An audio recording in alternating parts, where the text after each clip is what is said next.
Everyone, आज हम explain करने जा रहे हैं साउथ की मूवी उपेन। इस फिल्म की स्टार्टिंग में हम देखते हैं कि एक आदमी घायल समुद्र के किनारे पड़ा होता है। ये कहानी 2002 की दिखाई जाती है। फिर एक आदमी का इंट्रोडक्शन होता है जिसका नाम रेणम होता है। रेणम ये मानता है कि उसकी बेटी अभी भी उसी घर में है जो किसी लड़के के साथ भाग जाती है, लेकिन रेणम सभी को ये यकीन दिलाता है कि उसकी बेटी अभी भी उसी घर में उसके साथ रहती है। अगर कोई भी ये नहीं मानता है कि उसकी बेटी उसके साथ नहीं है तो रेणम उस इंसान को पनिशमेंट देता है, जबकि अपने पिता को भी नहीं छोड़ता है। महीने पहले हम देखते हैं कि फिल्म के हीरो की एंट्री होती है जिसका नाम आशी होता है। आशी की एक प्रॉब्लम होती है कि वो गा का प्रोनाउंसिएशन नहीं कर पाता है। आशी के फादर एक मछुआरे वाले होते हैं। आशी की माँ नहीं रहती है। को एक लड़की से प्यार होता है जिसका नाम बेमबा होता है। बेमबा रेणम की बेटी थी। रेणम अपनी बेटी के लिए एक बस का इंतज़ाम करता है जिससे उसकी बेटी कॉलेज जाकर पढ़ सके। जब कभी भी वो बस हॉर्न बजाकर गुजरती थी तो आशु उस बस के पीछे लग जाता था। आशी बेमबा को बचपन से जानता था। कभी भी आशी बेमबा को अपने प्यार के बारे में नहीं बताता था, ना ही कभी उसके सामने आने की कोशिश करता था। छिप छिप कर बेमबा को देखता था। बेमबा की माँ जो पैरालाइज्ड होती हैं, बेमबा अपनी माँ को अपने से रिलेटेड सारी बात बताती थी। वहीं बेमबा की बुआ का लड़का होता है जिसका नाम जना रहता है। जना बेमबा को बहुत परेशान करता है और उसकी बॉडी को ऊपर नीचे टच करता है। बेमबा जना को बिल्कुल नहीं पसंद करती थी। दूसरी तरफ रेणम ये चाहता था कि समुद्र के किनारे जितना घर हो उनको तोड़कर फिशिंग यार्ड बनाया जाए। इसलिए एक आदमी रेणम के अगेंस्ट रहता है तो रेणम उसे मार डालता है। इस तरह इस बात को रेणम ऊपर नहीं पहुंचने देता है। आशी के गांव के कुछ लोगों के साथ उसकी लड़ाई हो जाती है। उसी लड़ाई के दौरान ट्रैफिक जाम हो जाता है। उसी रास्ते में बेमबा की बस भी जा रही होती है और वो बस भी रुक जाती है। उसी समय जना भी जा रहा होता है और वो बेमबा की बस में चढ़ जाता है।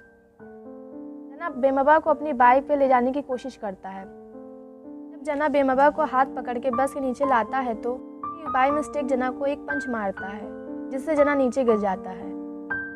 अभी बेमबा पहली बार आशी को देखती है। बेमबा चाहती थी कि कोई आदमी जना से लड़ने का दम रखता हो। फाइट खत्म हो जाती है तो आशी का फ्रेंड आशी से बोलता है कि बेमबा ने आशी को देखा। ये सुनने के बाद आशी खुश हो जाता है। उसके बाद एक दिन बस जा रही होती है। अचानक ब्रिज के पास बस खराब हो जाती है। आशी उसी बस का पीछा करते करते उसी बस से थोड़ी दूर पर रुक जाता है। ड्राइवर नीचे उतरकर आशी के पास आने लगता है। आशी डर जाता है और बाइक रिपेयर करने का नाटक करने लगता है। ड्राइवर आशी के पास आकर बोलता है कि उसकी बस खराब हो गई है, इसलिए बेमबा को लिफ्ट देने के लिए कहता है। आशी लिफ्ट देने के लिए तैयार हो जाता है। ड्राइवर वही बात बेमबा को बताता है। बेमबा बोलती है कि वो ऐसे कैसे किसी के साथ चली जाए। तभी वो आशी को देखती है और अपनी बात काट देती है और उसके साथ जाने के लिए तैयार हो जाती है। दोनों लोग कॉलेज पहुंचने वाले होते हैं तो एक स्पीड ब्रेकर की वजह से आशी ब्रेक मारता है जिससे दोनों लोगों की बॉडी एक दूसरे से टच हो जाती है और दोनों लोगों को पसीना आने लगता है। बाद आशी फिर से बेमबा के कॉलेज जाता है। उसे बेमबा कहकर बुलाने लगता है। बेमबा उसके पास आकर बोलती है कि उसका नाम बेमबा नहीं है। आशी बोलता है कि फिर तुम्हारा नाम क्या है। बेमबा एक बस पर अपना नाम लिखती है, संगीता। आशी गा अक्षर ना बोल पाने के कारण संगीता की जगह संता पड़ता है। फिर आशी समुद्र के पास जाकर गा बोलने की प्रैक्टिस करता है, लेकिन आशी नहीं बोल पाता है। आशी और संगीता एक दूसरे से मिलने लगते हैं और एक दूसरे से प्यार करने लगते हैं। फिर हर रोज़ संगीता ड्राइवर को कुछ पैसा देती है ताकि ड्राइवर संगीता को ब्रिज के पास छोड़ दे और वहाँ से संगीता आशी से मिलने जाती थी। एक दिन संगीता ने रेत पर लव यू आई लिखती है। ये देखकर आशी कहता है कि संगीता तुमने गलत लिखा है, आई लव यू लिखना चाहिए था। संगीता आशी से बोलती है कि हमारे बीच प्यार को मैंने साइड कर दिया है, अब देखो आई और यू एक दूसरे के साथ में हैं। एक सुबह संगीता ब्रश कर रही होती है, तभी वो मन में कुछ सोचने लगती है। अपना ब्रश ले जाकर आशी को दे देती है और आशी से कहती है कि इससे रोज़ ब्रश करती हूँ, अब तुम भी इस ब्रश से ब्रश करना। आशी बिना कुछ कहे उस ब्रश से ब्रश करता है। एक दिन आशी के गांव वाले रेणम से बात करने के लिए रेणम के घर जाते हैं। आशी भी उनके साथ चलने के लिए कहता है क्योंकि आशी ने 3 दिन से संगीता को नहीं देखा था। जब वो लोग रीणम के घर पहुंचते हैं तो रीणम और उन लोगों की काफ़ी देर तक मीटिंग होती है। रीणम बात पर अड़े रहता है। इस मौके का फ़ायदा उठाते हुए आशी संगीता के रूम में मिलने जाता है, लेकिन दोनों में बात नहीं हो पाती है और आशी को उसके फादर बुला लेते हैं। रीणम के साथ एक ग्रुप फ़ोटो खिंचवानी होती है। उसी रात रीणम की बहन रीणम से उसकी बेटी का रिश्ता अपने बेटे के लिए कहती है, लेकिन रीणम मना कर देता है क्योंकि रीणम अपनी बहन के पति को पसंद नहीं करता था। इसलिए रीणम जन्नत से संगीता की शादी करवाने के लिए मना कर देता है। कुछ दिन बाद एक ऐसा दिन आता है जिसमें मछुआरे 40 दिन तक मछली पकड़ने समुद्र में नहीं जाते हैं क्योंकि मछलियाँ समुद्र में अंडे देती रहती हैं और वो लोग घर पर सेविंग करके उसी से काम चलाते थे। उसी बीच संगीता आशी से मिलने के लिए बुलाती है। आशी से बोलती है कि उसे कुछ ठीक नहीं लग रहा है, मुझे समुद्र के बीचों बीच ले चलो, क्योंकि रीणम ने संगीता के लिए लड़का ढूंढ रखा था जिससे संगीता परेशान रहती है। आशी अपनी बोट में संगीता को बैठाकर समुद्र में ले जाता है। समुद्र में किसी जगह आशी की बोट का फ्यूल खत्म हो जाता है। इसकी वजह से आशी घबराने लगता है। दूसरी तरफ रीणम गांव वालों के घरों को तोड़ने लगता है और उन लोगों को बेघर करने लगता है। रीणम को पता चलता है कि संगीता अभी तक घर नहीं पहुंची है। ये सुनकर संगीता पर शक करने लगता है और उसके रूम में जाता है। वहाँ उसकी बुक में आई लव यू लिखा होता है और संगीता की अलमारी में आशी की शर्ट देखता है। ये जानकर रीणम आशी के फादर के पास आता है और उसे कहता है कि हमारे वसूलों को तोड़कर एक आदमी समुद्र के अंदर गया है और वो आदमी अकेला नहीं है, मेरी बेटी को लेकर गया है। अब तुम्हारी जिम्मेदारी है कि उस आदमी को ढूंढकर मेरे पास लाओ। अगर तुमने उस आदमी को ले आया तो मैं तुम्हारे घर को वापस कर दूंगा। और आशी और संगीता एक दूसरे के करीब आने लगते हैं और एक दूसरे से इंटीमेट हो जाते हैं। अगले दिन आशी का फादर संगीता को उसके पिता के हवाले कर देता है और बोलता है कि संगीता अकेले ही बोट में थी। आशी का फादर रीणम से झूठ बोलता है क्योंकि उसको पता था कि संगीता के साथ आशी भी था। घर वापस आने के बाद आशी के फादर आशी को बहुत डांटते हैं और बोलते हैं कि संगीता को वो भूल जाए। कहते हैं कि अगर तुमने ऐसा किया तो इन गांव वालों को उनका घर वापस मिल जाएगा। ये बात सुनकर आशी संगीता को इग्नोर करने लगता है, ये बात करता है।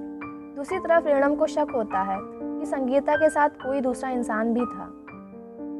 रीणम अपनी आदमी को उस आदमी का पता लगाने के लिए भेज देता है। उसी बीच रीणम ग्रुप वाली फ़ोटो देखता है जिसमें आशी बाहर निकलकर ऊपर देखता है और वही शर्ट पहने रहता है।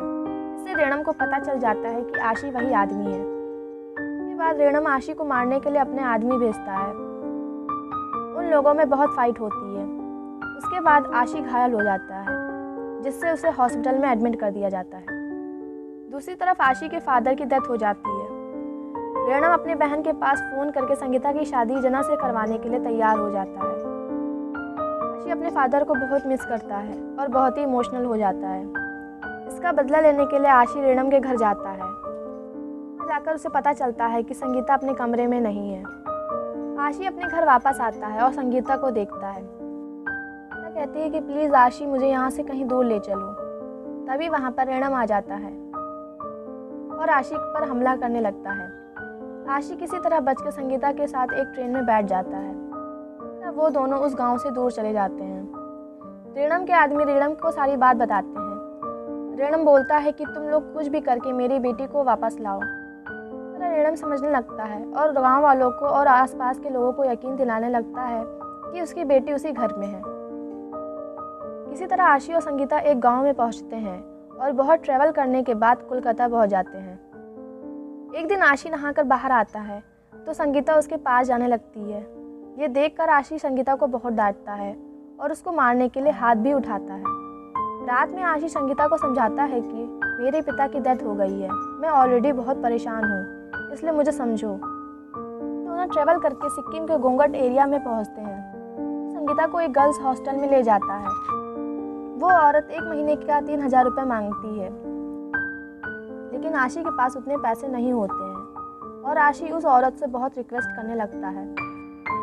बहुत रिक्वेस्ट करने के बाद वो औरत आशी को 2 दिन का टाइम देती है। इस तरह 3 महीने बीत जाते हैं। रीणम की बहन रीणम से संगीता की शादी के बारे में बोलती है।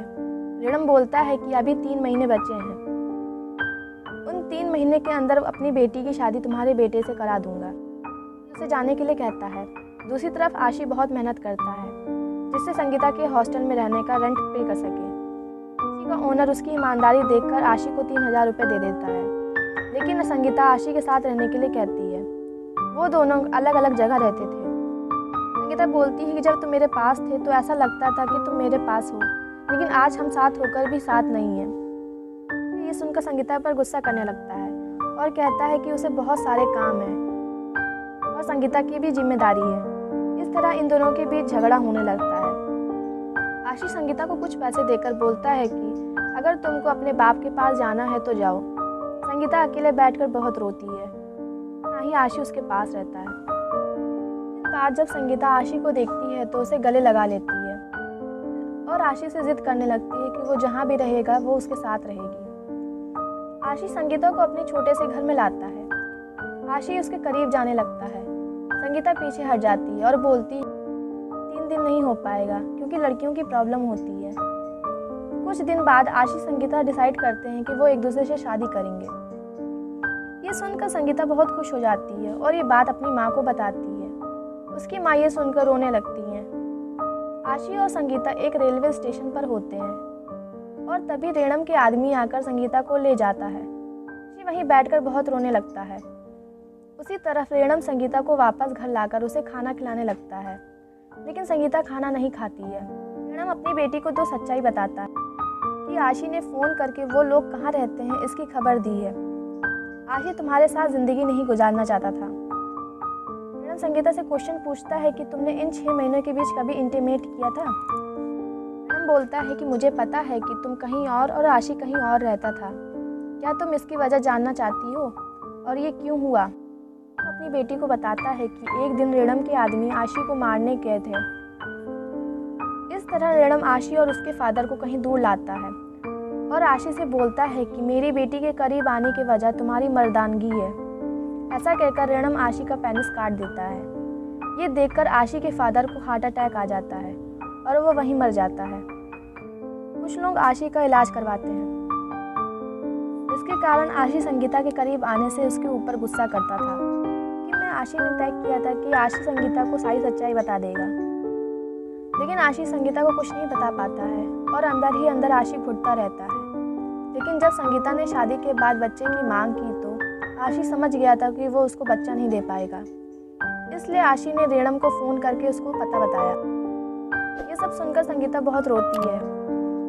रोने के बाद संगीता अपने फादर से बोलती है कि जब वो आशी के साथ पहली बार बाहर गई थी तभी उसके बीच इंटीमेशन हो चुका था, इसलिए वो एहसास ही उसके लिए काफ़ी है जिसके सहारे वो अपनी बाकी की लाइफ आशी के साथ जी सके। किसी ने क्या खूब कहा है, ज़रूरी तो नहीं इंसान प्यार की मूरत हो, ज़रूरी तो नहीं इंसान अच्छा और खूबसूरत हो, पर सबसे सुंदर वो इंसान है जो आपके साथ हो जब आपको उसकी ज़रूरत हो।